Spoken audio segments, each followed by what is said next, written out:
మగాడు' సినిమాలో ఒక షాట్ ఉంటది సార్. Anushka entry shot. దాంట్లో మీ బెంజ్ గారు పెట్టారు. అది ఎప్పటినుంచో అడుగుదాం అనుకున్నా. అప్పుడు అడగలేకపోయి ఇప్పుడు అడుగుతున్నా. ఏంటి సార్ అది?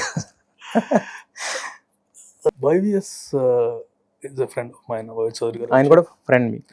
అంటే అక్కడికి వచ్చారు శ్రీనుతో పాటు. They came to US. Okay. Okay. And next movie మేము చేయాలి 14 Days. 14 Days actually first movie ఇంకా మేము రాకముందు ఫస్ట్ మూవీ అది చేయాల్సి ఉండేది. ఒక మగాడా? ఒక్క మగాడు కాదు, ఒక్క మగాడు అప్పటికి జరుగుతుంది షూటింగ్ జరుగుతుంది. And YVS came and we finalized one other movie Ram తో గానీ అయిపోయిన తర్వాత then we become close to YVS. ఆ ప్రయత్నంలో మా నెంబర్ 1 ఉంటుంది కదా, ఈ సో ఇట్ అండ్ ఆ రోజు కావాలి అంటే అనుష్క క్యారెక్టరైజేషన్ సరిపోతుంది. That's how it. యుఎస్ లో కొంతమంది నిర్మాతలు మోసపోతున్నారు అని చెప్పి. But you are also from US. మరి మీకు అక్కడికి వచ్చిన వాళ్ళు కానీ మీరు సినిమాల్లోకి వచ్చే ముందు కానీ మీకు ఎలాంటి భ్రమలు ఏం చూపించలేదు ఎవరు? I'm lucky in a way because I have a director who become a hot shot at that time. So నాకు అసలు ప్రాసెస్ కూడా నేను చేద్దాం అనుకుని నేను డైరెక్ట్ చేద్దాం అని దిగుతాను కదా, ఎవరో డైరెక్టర్ది కాదు. శ్రీను ఆల్సో నోస్ మీ 19 నుంచి అనమాట. సో అది నాకు ఈజీ అయిపోయింది. ఓకే, నేను ఏదన్నా పోగొట్టుకున్నా అంటే తప్పు చేసి పోగొట్టుకున్నాను, ఎవడో నన్ను ఏం మోసం చేయలేదు.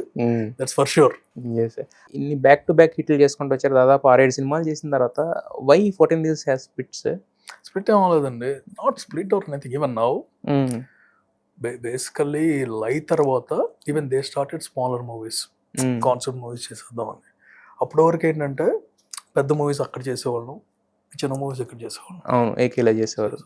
ఇక్కడ one they are starting both it doesn't make sense. కలిపి కావాలంటే కలిపి చేసుకున్నాం. బట్ ఈవెన్ వాళ్ళు చేసే మూవీస్ అయినా సరే I listen to the script, they will come and listen to the script. First cut నేను రామ్కే చూపిస్తాను because his judgement is far better. So అలా ఉంటుంది. కానీ దేర్ ఇస్ నథింగ్. ఏజెంట్ అనేది మీరు బాగా నమ్మారు, సినిమా బాగా ఇష్టపడ్డారు, బాగా ప్రేమించారు. ఇదంతా మీ మాటల్లో కనిపించింది. బట్ ఎక్కడ తేడా కొట్టింది సార్ రిజల్ట్?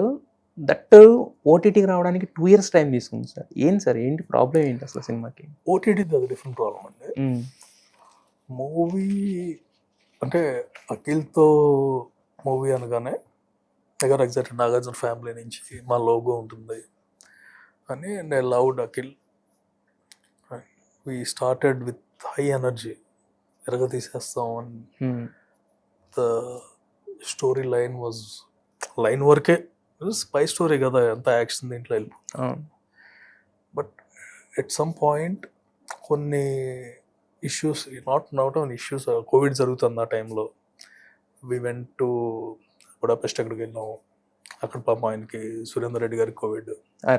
సో ఫస్ట్ నుంచి ఏంటి కొంచెం డిస్టర్బెన్సెస్ ఇదైంది. అదే 2 years ఎందుకు పట్టింది సార్? అంటే ఇది అదే ఓటీటీగా there was a case after and which was a fake case. obviously ఇప్పుడు అంతా ఇదైపోయింది. కేసు నడిచినప్పుడు ఏంటంటే వాళ్ళు నోటీసులు పంపించేసేవారు. వీళ్ళు భయపడతారు కదా, ఆల్రెడీ అప్పుడు హిందీ రిలీజ్ అయిపోయింది, ఎందుకు భయపడాలో కూడా తెలియలేదు. దాని దగ్గర దే ఆర్ రిలీజ్డ్. దానికి అసలు మాకు సంబంధం లేదు. Because when I sold out the movie, అక్కడ ప్రాబ్లం ఏంటంటే I sold out the movie to someone, they sold it to Sony. ఇప్పుడు నేను ఆ సమ్మన్ అడిగాను అనుకోండి, నాకు లాస్ వచ్చింది ముందు అది చూడమంటాడు. Obviously I don't have right to ask them మీరు ఎప్పుడు ఏంటి అని. సో నేను ఆడికి కాల్ చేసేవాడిని కాదు. So I didn't know. Final గా సోనీ వాళ్ళు యాక్చువల్లీ అనౌన్స్ చేస్తారు. అంత ముందు అనౌన్స్ చేయగానే ఇక్కడ నుంచి ఒక లెటర్ వెళ్ళింది. మేము చెబుతాం, లెటర్ హెడ్ మీద ఎవరైనా పంపించగలరు, నీ కోర్టు నుంచి వచ్చిందా, రాలేదు కదా. But they have their own thing. మా వాళ్ళు వద్దన్నారని కొన్నాళ్ళ తరచు.